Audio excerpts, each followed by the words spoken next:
الأنبياء والمرسلين وعلى آله وصحبه وسلم أشهد أن لا إله إلا الله وأشهد أن محمدا عبده ورسوله لا نبي بعده اللهم صل وسلم وبارك على سيدنا محمد وعلى محمد فقال الله تعالى في القرآن العظيم وهو أصدق القائلين يا أيها الذين آمنوا استجيبوا لله وللرسول إذا دعاكم لما يحييكم وقال إن أحسنتم أحسنتم لأنفسكم وإن أسأتم فلها Alhamdulillah subhanallah wa la ilaha illallah Allahu akbar Allahumma arhamna bil Qur'an amin ya rabbal alamin. Jamaah sholat zuhur yang sama-sama mengharapkan ridho dan pertolongan dari Allah Subhanahu wa taala. Alhamdulillah kita bersyukur kepada Allah Subhanahu wa taala. Detik demi detik berlalu, hari demi hari berlalu, pekan demi pekan berlalu. Sekarang kita sudah sampai di 10 hari yang terakhir Ramadan. Seakan-akan baru kemarin saja kita bertemu dengan Ramadan, tapi sekarang kita sudah berada di penghujungnya. Tingkatkan amal soleh kita, tingkatkan semangat kita, karena kita tidak tahu apakah tahun depan masih ada Ramadan untuk kita. Jangan-jangan ini adalah Ramadan terakhir kita di alam dunia. Tahun depan Ramadan datang dan kita sudah pulang menghadap Allah Subhanahu wa taala. Jemaah yang dirahmati Allah, ada banyak hal yang diajarkan di dalam Ramadan yang selalu menempa diri kita. Bahkan Ramadan ini disebut dengan madrasah iman. Ya ayyuhalladzina amanu kutiba alaikumusiyam kama kutiba alal ladzina min qablikum la'allakum tattaqun. Ini adalah madrasah menempa orang beriman agar mereka memiliki sifat-sifat takwa. Salah satu sifat takwa adalah orang-orang yang ditempa oleh Ramadan. Mereka dibiasakan oleh Ramadan memiliki kendali diri. Jemaah yang dirahmati Allah, lihat di luar sana banyak sekali terjadi pembunuhan. Suami membunuh istri, anak membunuh orang tua, istri membunuh suami dan sebaliknya dan seterusnya. Bahkan baru-baru ini kita mendapatkan kabar ya, banyak sekali pembunuhan itu yang semakin tragis dan mengenaskan. Pertanyaannya, apa yang membuat orang mau membunuh dan membunuh dirinya? Tentu satu, pengendalian diri, kesabaran. Dan Ramadan, bulan yang mendatangkan kepada kita pendidikan sabar. Kita tidak berani memakan makanan, itu di situ ada minuman.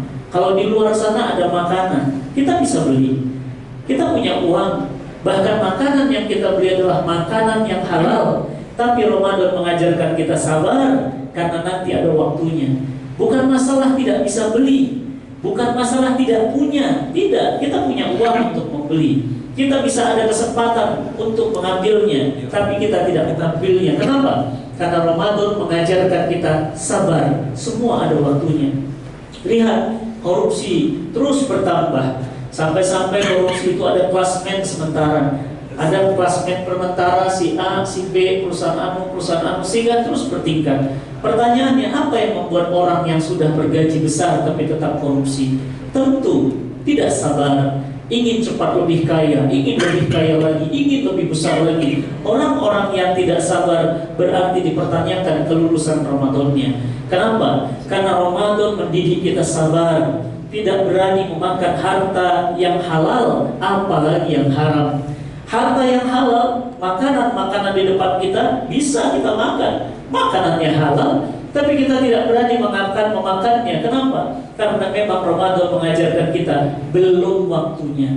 Lihat di luar sana banyak terjadi perselingkuhan, perzinahan. Kenapa mereka perselingkuhan dan perzinahan? Tidak sabar. Mereka tidak sabar. Mereka kemudian menuruti hawa nafsunya, maka terjadilah kehinaan.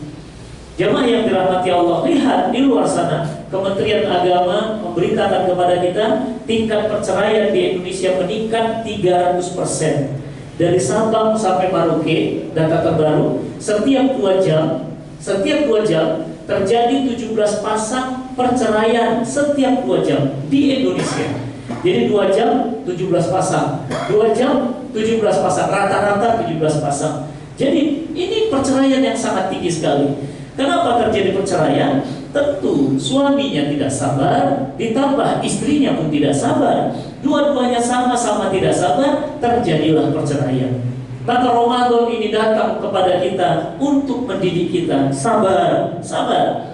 Karena apa? Karena di dalam Al-Quran, Al-Fakir sudah bongkar-bongkar Quran, cari-cari tentang dahsyatnya pahala orang yang paling hebat. Ternyata kami menemukan innama yuwaffas sabiruna ajruhum bighairi hisab. Sesungguhnya pahala sabar itu tanpa batas.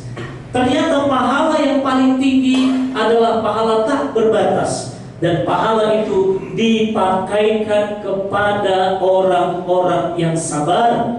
Jika belum waktunya punya mobil, jangan maksa. Gak usah pinjol, Pak. Gak usah ngutang ke bank. Nanti ada waktunya.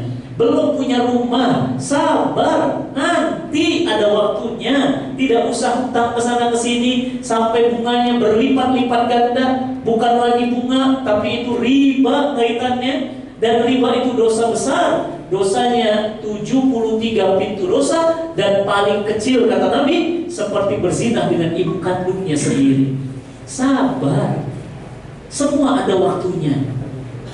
Kita diingatkan oleh Ramadan betapa berat Ramadan mendidik kita sabar. Sabar, sabar. Bahkan Allah Subhanahu wa ta'ala membukakan pintu surga. Dan kalimat yang pertama kali diucapkan oleh malaikat-malaikat Allah adalah salamun alaikum bima sabartum.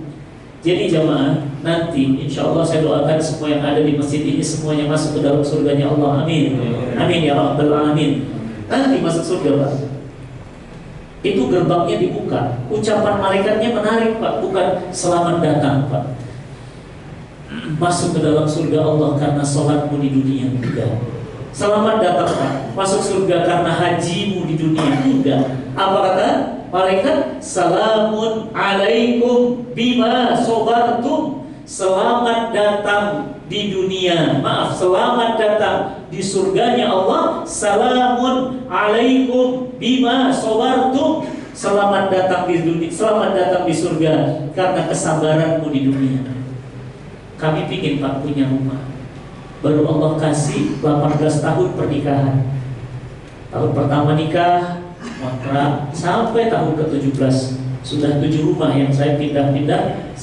Mungkin setiap 2-3 tahun sekali saya pindah rumah. Siapa rumah tangga yang gak pingin punya rumah? Tapi kami sabar, Pak. Insya Allah ada waktunya. Alhamdulillah ada waktunya. Di tahun 18 pernikahan, sekarang kami menikah tahun ke-20. Alhamdulillah kebeli Pak rumahnya cash. Pingin banget punya mobil yang gede, yang gagah, tongkrongannya jantan banget. Cuma bisa ngeliatin aja mobil-mobil pejabat, keren-keren banget. Ya pingin banget punya kayak gitu. Apalagi kita ya Pak ya, bapak-bapak laki-laki ya sukanya mobil ya. Melihat mobil ya Allah gagah banget. Belum, tahun pertama nggak dikasih, tahun kedua nggak dikasih. Nggak berani makan uang riba, nggak berani curi mobil orang. Gimana? Sabar, ikhtiar, sabar, ikhtiar. Ya ayyuhalladzina amanu ista'inu bis-sabri was-shalah innallaha ma'as sabirin. Alhamdulillah di tahun ke-17 pernikahan, di tahun ke-19 pernikahan baru Allah berikan kepada kami. Sabar, ada waktunya. Pingin haji, Pak. Tahun pertama minta nggak dikasih, tahun kedua minta nggak dikasih, tahun ketiga minta nggak dikasih. Saya baru berangkat haji baru tahun lalu. Ketemu dengan ustaz-ustaz Indonesia yang ada di haji pada kaget. Ustaz Fatih Karim baru berangkat haji. Nggak mungkin, Ustaz. Bercanda kalian tuh. Bercanda kalian, nggak mungkin. Ya memang rezekinya baru kemarin. Jadi saya baru tahun lalu Pak berangkat haji. Padahal saya sudah melepas jemaah haji mungkin sudah ribuan orang. Tapi saya belum berangkat haji. Umrah udah sering, tapi haji belum. Kenapa? Memang belum waktunya. Sabar, ada waktunya. Alhamdulillah Allah berangkatkan haji dengan tidak mengeluarkan uang sepeser pun, bahkan dibayarin suami dan istri. Sabar, semua ada waktunya. Sabar ini adalah self leadership. Bagaimana seorang pemimpin bisa mengendarai mobil kalau nggak sabar? Tadi saya hampir ketinggalan, ya. Mungkin kita bisa telat 12 lewat 30 lebih tadi saya lihat, ya. Supir saya, waduh, itu. Tapi saya bilang sabar, macet. Mau gimana? Coba macet. Kenapa? Karena saya tadi ngisi di Bea Cukai Soekarno-Hatta, dari sana saja sudah jam berapa? Wah, mepet. Ya, supir udah sabar, awas, hati-hati, sabar, jangan motor, jangan ngambil jalur kiri, jangan, sabar. Kenapa? Karena sabar itu selamat. Innallaha ma'as-sabirin. Ramadan mendidik kita sabar.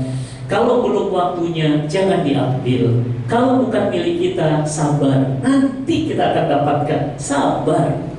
Ramadan mengajarkan kita prinsip self leadership yang pertama, sabar.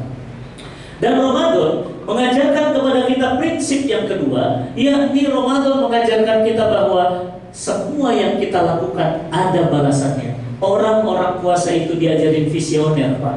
Kenapa? Nanti di hadapan kita akan nikmati hasilnya. Makanya ayat untuk orang berpuasa itu bukan ya ayuhan nas, tapi ya ayyuhalladzina amanu, wahai orang yang beriman. Kenapa? Karena hanya orang beriman yang sadar dan yakin bahwa puasanya dibalas oleh Allah. Apa kata Allah? Apa janji Allah? Seluruh amal anak Adam untuknya, kecuali puasa. Puasa untukku dan aku yang membalasnya. Ini dahsyat, Pak. Bapak udah haji, hebat, ambil, Pak. Bapak udah pernah jihad, kemana? Afghanistan, Palestina, Pakistan, hebat, untuk Bapak, ambil. Bapak sholat gak pernah ketinggalan 5 waktu di masjid, keren, ambil. Bapak sudah pernah birrul walidain, memuliakan orang tua, hebat, ambil. Apa kata Allah? Seluruh amal anak Adam untuknya kecuali puasa. Ini keren banget nih hadis, Pak. Kecuali puasa. Apa kata Allah? Puasa untukku dan aku yang akan membalasnya. Dan kalimat aku akan membalasnya tidak ada angkanya. Apa maksud tidak ada angkanya? Seluruh ulama tafsir hadis sepakat tidak ada angkanya, menandakan pahalanya unlimited. Pak, izin, sholat di masjid kita tadi berjamaah, pahalanya berapa kali, Pak? 27. Kalau kita sholatnya di Masjidil Haram, 100.000 kali sholat di masjid ini. Oke, kalau kita sholat di Masjid Nabawi, 1000 kali sholat di masjid ini. Kalau kita sholat di Masjidil Aqsa, 500 kali. 500 kali ya sholat di masjid ini. Pak, puasa untukku, aku yang membalas, gak ada angkanya. Kenapa? Karena gak bisa diangkain. Kenapa? Saking besarnya pahalanya, gak bisa ditulis, Pak. 1 kuadriliun itu bisa ditulis, ya, 1000 triliun bisa ditulis. Ada katanya lebih tinggi lagi, nggak tahu nih, ya. Next klasmen sementara ditemati siapa lagi yang paling tinggi? Dengar-dengar ada lagi yang muncul di atas itu lagi. Berarti apa? Di atas 1 kuadriliun masih bisa ditulis, Pak. Tapi pahala sabar tidak bisa ditulis, Pak. Kenapa? Besarnya pahala itu, Masya Allah. Nanti kalau antum sudah wafat, antum baru bisa melihat. Kalau sekarang belum. Yang saya dapat apa, Ustaz? Pahala puasa, mana pahalanya? Pahalanya nggak kelihatan. Yang ada lapar, dahaga, kita haus-hausan. Apa kata Nabi? Kam min shaimin, banyak dari umatku mereka puasa, tapi mereka puasa tidak dapat apa-apa kecuali lapar dan haus. Kenapa? Karena mereka puasa, mereka nggak memahami hakikat puasa. Karena ganjaran puasa tidak didapatkan di dunia. Sama kayak Bapak sholat, kan nggak dapat. Pahalanya kan nggak ada kelihatan, Pak. Kalau THR kan kelihatan di saldo. Coba cek saldonya. Udah masuk belum? Tanggal 20. Udah ya, alhamdulillah. Nampak, Pak. Nampak. Tapi kalau pahala puasa kan nggak nampak. Kenapa? Karena dia goib. Makanya dikatakan zalikal kitabul la raiba fihi hudan lil muttaqin. Siapa itu al-muttaqin? Siapa itu orang bertakwa? Alladzina yu'minuna bil ghaib. Pahala itu nggak kelihatan, Pak. Makanya orang meremehkan kebaikan. Ustaz, istri saya dibilang ini, serius kamu kedengaran sama saya, di rumah saya yang kecil itu kamarnya kan cuma 1. Sewa kontraknya 5 juta setahun, Pak. Rumah saya di awal-awal kecil sekali, kamar mandi, kamar. Serius kamu, keluarga kami, serius kamu mau nikah sama, kamu nikah sama Ustaz, ya? Serius ya? Emang kenapa? Paling makan amplop sholat Jumat. Kenapa? Karena memang yang dia lihat Ustadz itu ya hasilnya ya dari amplop. Seakan-akan orang yang namanya Ustadz itu nggak punya rezeki. Seakan-akan Ustadz itu nggak berhak kemudian memiliki yang lain. Nggak bisa tuh yang namanya beli mobil, punya rumah. Nggak bisa, kenapa? Ya paling-paling amplop sholat Jumat. Karena kebiasaan kita itu melihat yang nampak. Anak nilai rapotnya nampak, gaji nampak, bonus nampak, THR nampak, pencapaian KPI-nya nampak, progres nampak. Kita nggak biasa melihat yang nggak nampak. Nah, sementara Quran mendidik kita la raiba fi. Apa itu? Goib. Pahala itu goib, Pak. Dosa juga goib. Itulah kenapa orang gampang berbuat dosa. Kenapa? Setiap kali dia berbuat dosa kan wajahnya nggak hitam. Jangan dibilang ini orang wajahnya hitam banyak dosa. Enggak. Berarti merugilah orang Afrika dan berbahagialah orang Jepang dan Cina, Pak. Kenapa? Wajahnya putih. Berarti banyak pahala. Enggak. Kenapa? Pahala itu nggak berbentuk fisik. Nanti ketika kita lihat, kapan kita lihat? Pada saat sakratul maut. Nanti kita lihat, Pak. Makanya kalau saya heran, Pak, kalau Bapak punya teman, punya sahabat, punya orang tua, meninggalnya senyum. Kenapa? Karena memang orang menjelang sakratul mautnya dinampakkan balasan Allah untuknya. Ustadz Arifin Ilham, sahabat saya, guru kita semuanya, itu meninggalnya 17 Ramadan. Ya, saya ikut manggul jenazahnya itu dari Halim Perdana Kusuma, dibawakan, beliau meninggalnya di Malaysia 17 Ramadan, Nuzulul Quran, dibawa ke Az-Zikra. Saya ikut menyolatkannya, Pak. Yang mengagumkan apa, Pak? Ini kisah nyata, fotonya ada. Beliau itu kan di kemo, Pak. Kenapa di kemo? Karena beliau ini kena kanker getah bening. Badannya hitam semua. Tapi begitu meninggal dunia, badannya putih bersih semuanya. Jenggotnya yang tadinya ya putih semua sudah putih karena memang usia juga, dan memang di foto-foto juga putih. Itu ketika meninggal dunia, jenggotnya hitam lagi, wajahnya putih bersih dan senyum, Pak. Kenapa? Allah nampakkan balasannya. Satu lagi, Freddy Budiman, itu ketemu saya langsung di penjara Gunung Sindur sebelum eksekusi mati. Saya ada fotonya, wajahnya tersenyum. Kenapa? Ditembak mati, sebelum ditembak mati dia teriak, La ilaha illallah Muhammadur Rasulullah. Dia berteriak, dan kalimat itu kalimat thayyibah. Dia meninggal dunia tersenyum.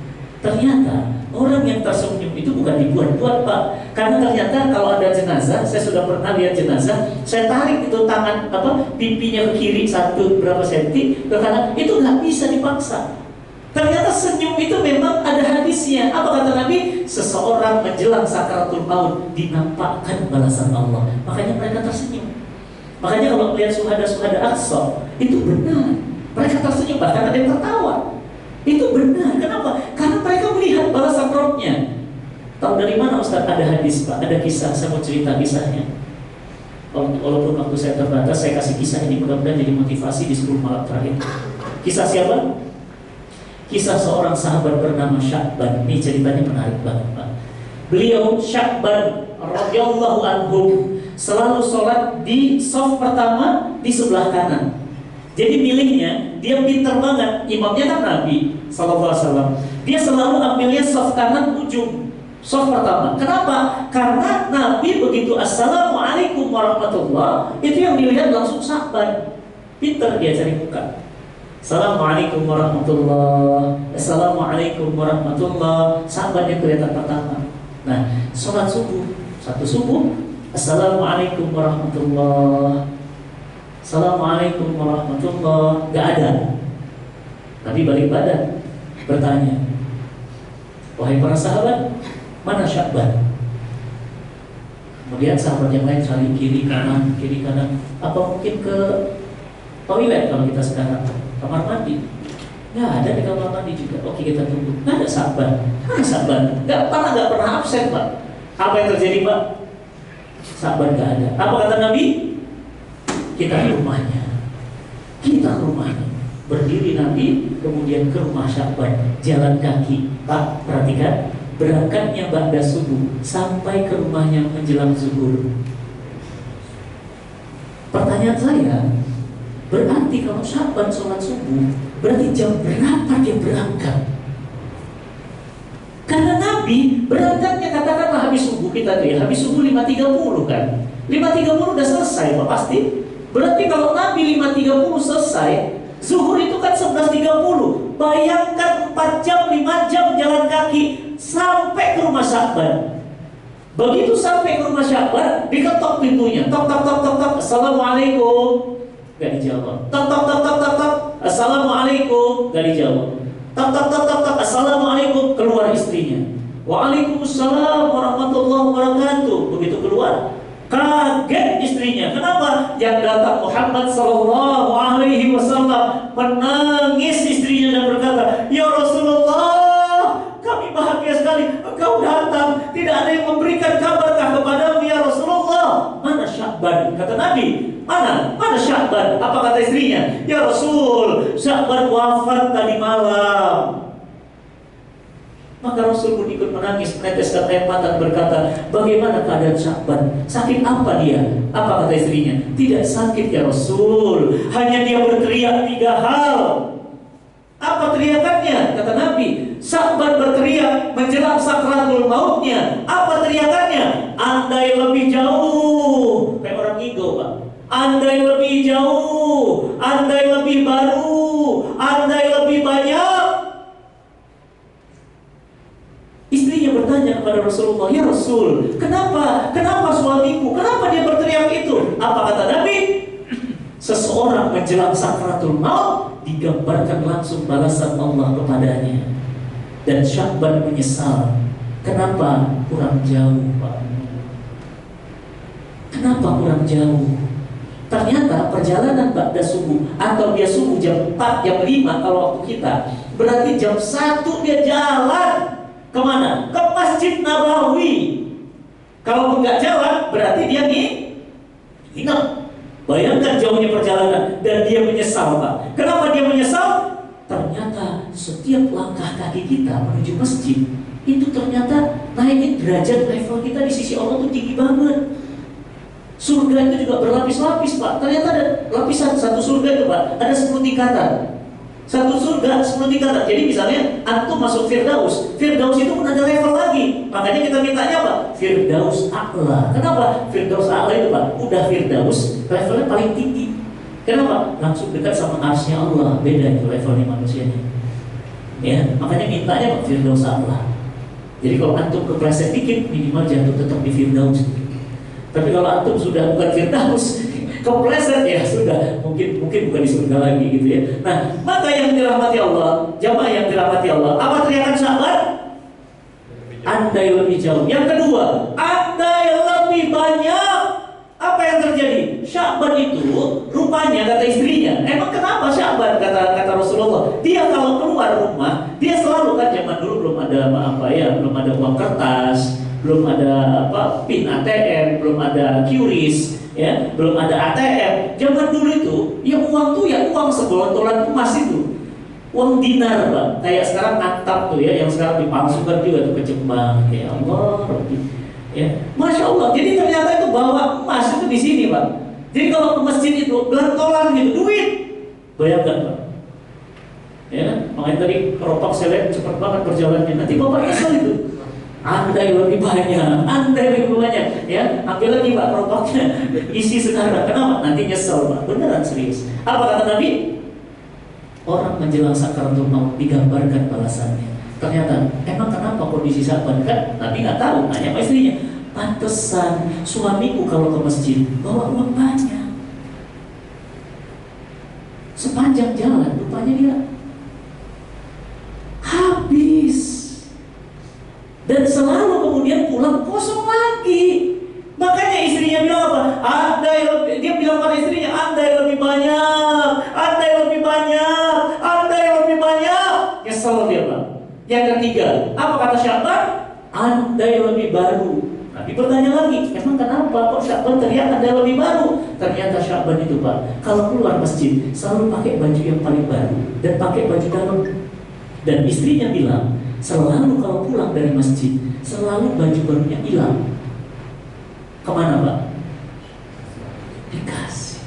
Jadi lihat orang bajunya jelek tuh, bagus banget baju kamu, mau. Nah, pakai baju dalam doang. Ya kalau kita kayak kaos t-shirt biasa gitu, ambil, masya Allah. Apa yang terjadi Pak? Pulangnya tinggal kaos. Makanya istrinya bingung, ini kenapa orang jubahnya selalu yang baru hilang? Ternyata dia nyesel. Ternyata balasan Allah bagus banget kepada orang yang suka memberi. Kenapa? Ternyata bajunya kurang baru. Makanya beliau teriak, andai lebih baru. Nanti Pak, kalau di sini balasan itu nggak nampak. Makanya kita bilang, percuma jadi orang baik Ustaz, nggak nampak. Memang di dunia ini nggak nampak Pak. Paling juga nampak ya dari rezekinya, berkah, rumah tangganya, sakinah, anak-anaknya nurut, istrinya solehah, itu yang nampak ya. Tapi dari sisi pahala itu nggak nampak. Kenapa? Itulah kenapa kita ini orang beriman bisa berpuasa, karena orang berpuasa visioner. Kenapa? Dia tahu laparnya, hausnya, sedekahnya, sholat malamnya. Ini malam 21 Pak. Masya Allah nggak terasa ya. Malam 21 kita itikaf, insya Allah dibalas sama Allah. Kenapa? Orang yang bisa seperti itu hanya orang-orang yang visioner, dan itu di bulan Ramadan. Yang ketiga, orang-orang yang self developmentnya, leadershipnya bagus, dia punya namanya apa? Empati. Dan siapa yang mendidik empati? Ramadan. Pak, kita ikut training empati dong, kasihan sama Gaza, kasihan sama orang miskin, kasihan sama orang nggak punya. Tapi habis itu di hotel mewah, meeting di Fairmont. Udah dengar ya beritanya ya, sekali duduk berapa itu Pak? Meetingnya di sini nih ya. Pokoknya yang per pax-nya udah puluhan juta tuh, nggak ngeri banget lah pokoknya ya. Ngeri Pak itu ya. Tapi ngomongnya apa Pak? Ngomongnya empati, bullshit. Kenapa? Ngomong empati di hotel bintang 6. Kalau ngomong empati, lu rasain gimana rasanya orang haus. Saya dari subuh nih Pak, udah ngomong terus sampai malam nih. Gak enak haus itu. Padahal tadi saya wudhu, bisa aja saya wudhu. Bisa, tapi saya gak berani melakukannya. Kenapa? Ya, rusak puasa kita, hancur puasa kita, batal. Makanya apa? Puasa mendidik kita Pak, empati. Gak enak Pak orang lapar itu, gak enak Pak orang haus itu Pak. Ya, Bapak Ibu izin nanti kalau Bapak Ibu main ke Bandung, mampir ke pesantren saya punya pesantren tahfiz tunanetra. Mereka hafal Quran Pak, 30 juz, 114 surah dalam keadaan buta. Mereka pakai Quran Braille Pak, 1 juz tebelnya segini, ini 1 juz. 30 juz, bawanya pakai pick up Pak. Jadi pakai pick up itu bawa 30 juz. Kita bawa 30 juz, ini 30 juz. Di dalamnya ada 30 juz. Mereka hafal Quran 1 juz segini, kita segini gak hafal-hafal. Rasakan Pak, bagaimana orang buta itu gak enak. Saya baru pulang umroh sama tunanetra. Itu yang namanya megang Quran Braille itu, isinya titik-titik doang. Dari kalau kita mulai raiba fi hudal lil muttaqin alladzina yu'minuna bil ghaibi wa yuqimunas sholata wa mimma razaqnahum yunfiqun. Mereka bisa hafal, padahal mereka nggak lihat ayatnya, mereka nggak lihat hurufnya. Jemaah yang dirahmati Allah, apa yang terjadi dengan Ramadan kita? Ramadan kita mengajarkan kita empati. Rasain rasa orang lain. Kita ngomong apa? Empati. Tapi kita nggak pernah ngerasain lapar. Nih, tahu rasanya lapar tuh nggak enak. Dan hebatnya kita Pak, laparnya ada duit. Ya enggak? Punten Pak, antum tinggal kiwis aja di bawah restoran, keluar makanannya. Dan mereka lapar nggak ada duit. Antum selapar-laparnya Mas, cadangan lemak masih banyak. Lah saya fisik banget ya, bercanda. Ya, mereka di sana coba habis badannya kurus. Kenapa? Nggak ada cadangan lemak, boro-boro. Cek saldo orang kiwisnya juga nggak ada, duitnya nggak ada. Lebih berat mereka. Lah antum disuruh puasa, wah Allah beratnya. Kenapa? Karena kita diminta oleh Allah untuk apa? Merasakan lapar itu nggak enak, haus itu nggak enak. Bukan karena kita miskin, bukan, karena kita diminta untuk merasakan. Itu namanya apa? Self leadership, memimpin diri. Kenapa? Hanya orang yang bisa empati, dia bisa ngerasain gimana jadi karyawan. Pak izin, di sini mungkin banyak yang rocker Pak, rombongan kereta. Saya tahu rasa Bapak. Kenapa? Saya 7 tahun kerja di Jakarta, rocker Pak, zaman kereta api kandang kambing. Naiknya saya dari Tebet, karena kantornya di Tebet, ya. Gaji saya waktu itu 600.000, ya. Kerja di Badan Wakaf Al-Quran, ya. Saya kerja 600.000, kerjanya pakai kereta api kandang kambing. Masih kan Pak? Ada di sini yang bareng kereta api kandang kambing? Nggak ada pintunya, nggak ada jendelanya, nggak ada lampunya, nggak ada AC-nya, nggak ada tiketnya Pak. Naiknya di atas, masih kan? Makanya tuh hebat tuh Pak Jonan tuh ya, luar biasa, dia rombak kereta api jadi bagus banget sekarang. Dulu Pak, saya mewah banget naik Pakuan Pak. Masih ingat saya tiketnya 6.000 perak. 6.000 perak naik Pakuan Pak, nikmat banget. 7.000 sampai 9.000 saya ngerasain. Kenapa? 7 tahun saya ngerasain yang Bapak rasakan. Gak enak. Wow, uyuh-uyuhan. Bahkan udah puasa begini, udah jam 4, jam 5 tuh penuh kereta api. Masya Allah itu luar biasa. Jam 5 pagi saya sholat subuhnya di stasiun Bogor. Kenapa? Karena saya nggak boleh ketinggalan kereta. Nanti padat, penuh banget, nggak dapat tempat duduk. Jadi jemaah yang dirahmati Allah, rasakan rasa orang lain. Ramadan mendidik kita empati, sabar, visioner. Itu semua sifat-sifat yang dididik di madrasah Ramadan. Mudah-mudahan Ramadan tahun ini berhasil kita mencetak diri kita la'allakum tattaqun. Mudah-mudahan setelah Ramadan ini kita semakin baik ibadahnya, semakin meningkat amal solehnya. Terutama Pak, izin mengingatkan diri saya dan kita semuanya, ini 10 hari yang terakhir. Ayo ambil rencana mau itikaf di mana, masjid yang mana, tempat yang mana, bersama siapa. Bismillah, malam ini ambil waktu kita, ambil detik-detik waktu kita. Untuk apa? Untuk kita bisa bersama-sama menghabiskan waktu, menghantar Ramadan pulang, sebagaimana kita menyambutnya dengan bahagia, dan kita juga menghantarkannya juga dengan bahagia. Maka Bapak Ibu yang disayang Allah, 10 hari yang terakhir sudah masuk. Bismillah, yuk kita laksanakan ibadah terbaik, sholat malam terbaik, berdoa terbaik, mohon ampun terbaik. Mudah-mudahan semua dosa-dosa kita Allah ampuni, semua amal-amal kita diterima, dan kita bisa pulang menghadap Allah dengan bahagia, membawa bekal-bekal amal soleh kita menghadapnya. Barakallahu lana wa lakum wa lakum minkum. Assalamualaikum warahmatullahi wabarakatuh. Waalaikumsalam warahmatullahi wabarakatuh. Baik, kalau ada tanya jawab. ya. Setelah kita menyimak kajian hari ini, silakan pada Bapak Ibu yang mau bertanya atau menambahkan, kami persilakan.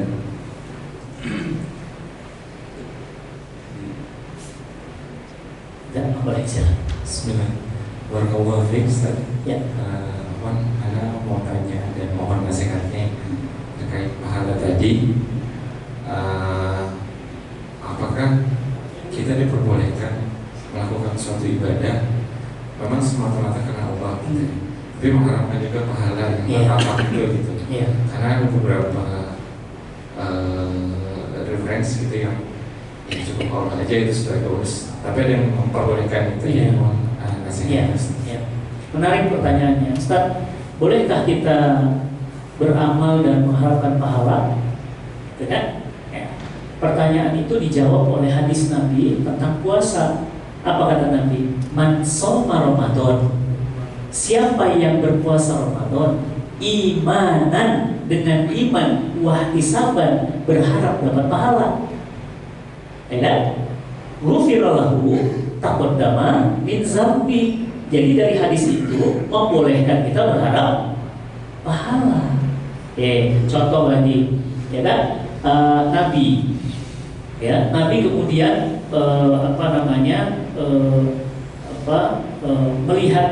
melihat sahabat itu kondisinya memprihatinkan, ya, tidak dapat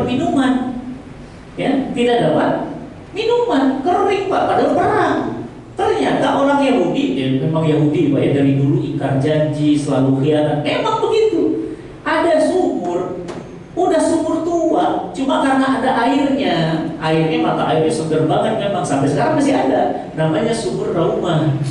Ya, nanti bapak-bapak kalau umroh, minta aja atau mutawifnya bilang mampir ke sumur Raumah di Madinah, masih ada. Apa kata Nabi? Jadi ada pahala. Apakah ada di antara kalian yang ingin mendapatkan pahala yang mengalir abadi seperti sumur ini? Yang jawab satu, yang lain nggak mampu soalnya. Kenapa? Karena jual Yahudi ini mahal banget. Yang jawab siapa? Utsman bin Affan. Apa kata Utsman? Aku ya Rasulullah, pahala bagimu adalah air yang mengalir selamanya dan di surga bersamaku. Apa yang terjadi Bapak Ibu? Yang terjadi Masya Allah, ternyata Utsman membelinya 10 kali lipat dari harga dijual orang Yahudi itu. Karena kaya, makanya kita ini harus punya duit banyak tapi halal ya. Masya Allah. Dijual, misalnya katakan 10.000 gitu, Utsman belinya itu 100.000 gitu, dibeli sama Utsman langsung diwakafkan sampai hari ini sumurnya dipakai untuk kemudian kemaslahatan umum. Bayangkan pahala buat Utsman. Jadi Ustaz, bukankah kita beramal itu pingin ridhonya Allah? Betul, itu ridho Allah itu namanya goyatul goyah, tujuan dari semua tujuan. Tapi pahala itu adalah tujuan jangka pendeknya. Orang yang beribadah hanya karena tujuan jangka pendeknya tapi tidak mendapatkan ridho Allah, berarti gak sempurna. Berarti gimana? Ridho dan anugerah pahala dari Allah Subhanahu wa Ta'ala. Jadi pertanyaannya menarik, bolehkah kita berharap pahala? Boleh. Bolehkah kita meminta balasan? Boleh. Seperti doa antum kan, ya Allah, terima amal-amal kami, balaslah amal-amal kami. Itu artinya apa? Berarti kita dianjurkan untuk meminta balasan. Begitu ya. Baik, silakan, ada lagi yang baik? Baik, ada yang lain? Ada? Alhamdulillah, silakan Pak. Assalamualaikum Ustaz. Waalaikumsalam warahmatullahi Ini masalah beramal dan sahabat Nabi itu ada yang orangnya hidup selalu berlomba-lomba tapi tidak berbaikan. Iya. Ketika pernah ada sahabat yang tadi waktu tidak mampu ya, tidak beramal.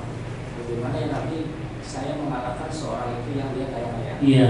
Itu kan Nabi mengajarkan zikir-zikir tertentu untuk mengimbangi Iya. pahala orang yang kaya itu. Iya. Nah, sekarang kalau orang kaya itu gak berzikir seperti itu, gimana kita mengalahkan orang yang kaya? Kita tidak kaya saya. Iya. Kira-kira itu gimana mengimbanginya gitu? Iya. Supaya kita juga punya rasa iri seperti sahabat. Masya Allah. Kebaikan. Iya, ya, bagus pertanyaan, menarik juga. Ya, betul. Dulu para sahabat Nabi itu berlomba-lomba, Pak.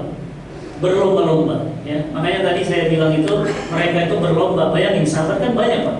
Kan kalau di Madinah itu udah jumlahnya yang bertemu dengan Nabi itu langsung udah 100 ribuan.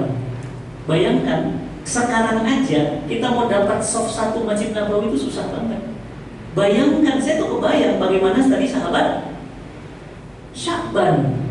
Dia selalu dapat soft 1, itu kan berarti gimana energinya supaya dia tuh tetap dapat soft 1 kan, berarti berebut Pak. Kalau kita tadi, saya tadi izin ya, mohon maaf saya terlambat, soft paling jelek tadi di belakang. Ya, kan kalau laki-laki sebaik-baik soft tuh paling depan dan paling buruk tuh soft belakang. Nah jadi terlambat tadi saya di belakang. Nah jadi sahabat tuh berlomba Pak, coba lihat ya. Contoh gini, lagi makan, lagi minum khamr, kan khamr waktu itu belum diharamkan. Minum, blok. Mereka kalau udah minum Pak, satu kendi itu kan orang yang gede-gede dan mabuk karena ayat khamr belum diharamkan, mabuk aja. Begitu ayatnya datang, Abu Bakar datang, para sahabat ingatkan, stop minumnya. Kenapa? Para sahabat bilang, belum tahu, ayatnya udah turun. Ayatnya apa? Innamal khamru wal maisir rijsun najis min amalis syaiton, perbuatan setan. Fastanibuhu, tinggalkan, la'allakum turhamun. Kamu pasti berlulu. Pak, tahu nggak berlombanya gimana Pak? Semua kendi dipecahin. Terus yang diminum, kalau kita mungkin pas haram, oh haram ya? Nanggung. Mereka enggak, langsung dijatuhkan, semua kendi dipecahkan, lari pulang ke rumah masing-masing, dipecahin semua kendinya, nggak ada mabuk lagi. Semua, padahal kan tadi itu ada tumpukan anggur, ada kurma, macam-macam itu Pak. Dipecahin, sampai-sampai dikabarkan apa Pak? Madinah itu becek, banjir di mana-mana. Kenapa? Air khamr. Kenapa? Karena dulu khamr boleh. Yang penting jangan dipakai sholat, dulu gitu. Ternyata ayatnya turun, khamr haram. Makanya kemudian mereka berlomba. Nah, jilbab juga begitu Pak. Begitu ayatnya turun, perempuannya juga sama gitu. Ayat turun tentang jilbab, berlomba mereka. Ambil hordeng, ambil selimut, ambil kain, tutup, berlomba. Begitu keluar mereka semua wanitanya, udah gak ada yang kebuka aurat lagi. Tadinya berarti Ustaz, mereka nggak kelihatan, mereka kelihatan aurat banget. Kan aslinya mereka itu cuma ini Pak, cadar, maaf ya, dadanya ketutup, perutnya kelihatan, makanya tarik perut kan dari sana. Baru bawahnya pakai tutup. Nah, itu aslinya baju Arab. Jadi jilbab itu bukan baju asli Arab, Pak. Itu baju yang dianjurkan Quran surat Al-Ahzab ayat 59. Nah, jadi berlomba mereka. Nah, bagaimana dengan kita hari ini? Ustaz, kita udah nggak punya duit, dia punya duit banyak, dia bisa wakaf, dia bisa ini, bisa itu, dia bisa ngancurin anak fakir miskin, enak banget dia. Sementara kita suruh zikir aja supaya ngimbangin dia. Nah, dia zikir juga masalahnya, hebat banget dia, gitu ya. Bagaimana caranya? Berlomba-lomba, terus berlomba. Jangan pernah melihat dia apa. Kenapa? Karena kita nggak tahu amal mana yang diterima. Jangan-jangan dia punya harta, sedekahnya ria. Sementara antum dengan zikirnya, gitu ya, karena tidak sekaya dalam tanda kutip yang lain, maka apa? Jangan-jangan zikir antum tulus, maka antum sebenarnya lebih kaya dan diterima. Kenapa? Lebih beruntung. Makanya saya deg-degan, Pak. Kenapa? Banyak orang nanya, Ustaz, saya lihat di sosmed, Ustaz lagi bangun masjid di Jepang ya? Iya. Di mana Ustaz? Di Yokohama. Mohon doanya ya Pak ya. Ini masjidnya lagi disiapin, Desember nanti jadi. Ini masjid Indonesia pertama di Yokohama, Jepang. Yokohama itu 30 menit dari Tokyo. Masjidnya belum jadi, ratusan orang udah syahadat, Pak. Orang Jepang asli. Kebayang kalau masjidnya jadi.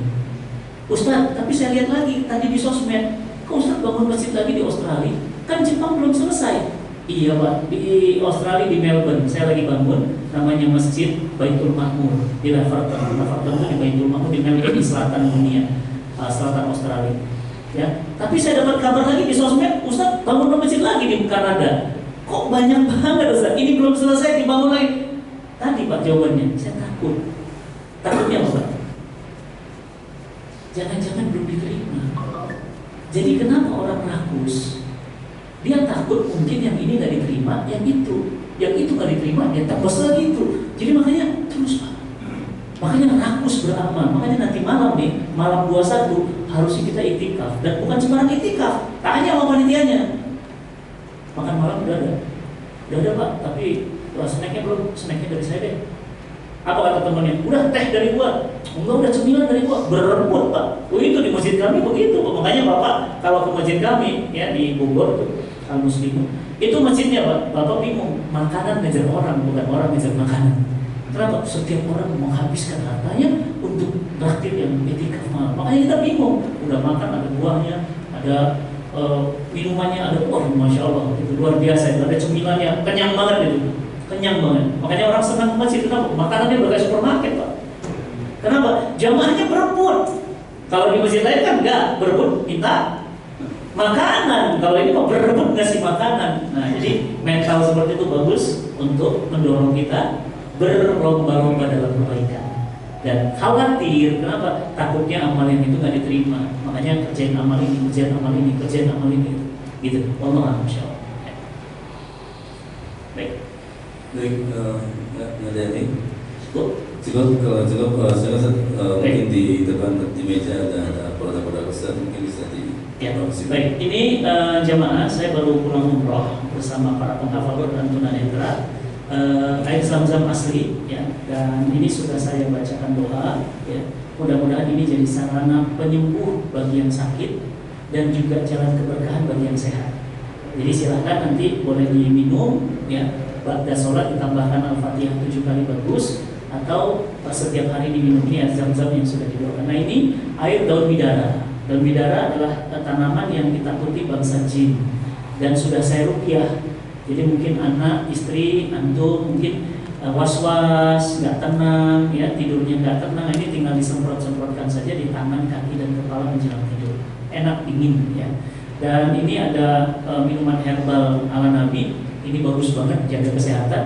Alhamdulillah jadwal saya padat, saya jarang sakit karena minum madu, buah tin, zaitun, kurma, habatus sauda, jahe. Bismillah ya Pak. Ini berkah banget, masya Allah. Silahkan nanti kalau ada yang mau bisa didapatkan dulu. Dan ini gratis. Ini magic box.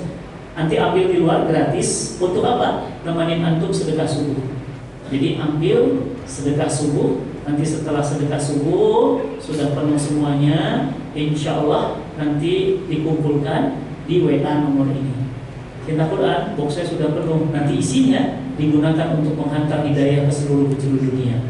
Masya Allah ya, nampaknya isinya receh Pak, tapi pahalanya nggak receh. Tadi ya, berlomba-lomba dalam kebaikan. Ya, Baik, silahkan nanti bagi yang mau di luar kita akhiri kajian kita dengan istighfar, Astaghfirullahaladzim, Astaghfirullahaladzim, Astaghfirullahaladzim, dan doa kafaratul majlis. Subhanakallahumma wa bihamdika asyhadu an la ilaha illa anta astaghfiruka wa atubu ilaik. Wa minkum. Assalamualaikum warahmatullahi wabarakatuh. Waalaikumsalam warahmatullahi wabarakatuh. Terima kasih, semoga menginspirasi ibadah Ramadan kita agar tetap beristiqomah beribadah pada Allah Subhanahu wa taala. Dan bagi para jemaah yang ingin berpesan atau produknya bisa di depan masjid, telah disedia dari tim Cinta Quran. Dan insya Allah untuk Senin depan kita berjumpa dengan Gus Reja yang besar. Terima kasih. Assalamualaikum warahmatullahi wabarakatuh.